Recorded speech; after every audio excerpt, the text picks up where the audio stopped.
আর plus object বা adjective, এটা assertive sentence.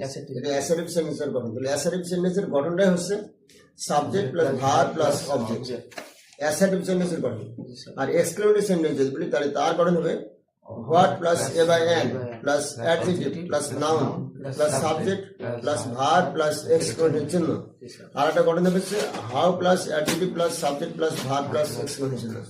তাহলে এক্সক্লেমেটরি সেন্টেন্স যদি হয় তাহলে তার গঠন হয়ে যাবে কি what plus a by n plus adjective plus noun plus subject plus verb plus exclamation অথবা how plus adjective plus subject plus verb plus exclamation।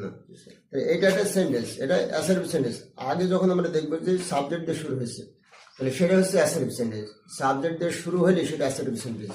আর কোনো সেন্টেন্স নাই যেটা অ্যাসার্টিভ মানে সাবজেক্ট দিয়ে শুরু হয়, আর কোনো সেন্টেন্স নেই।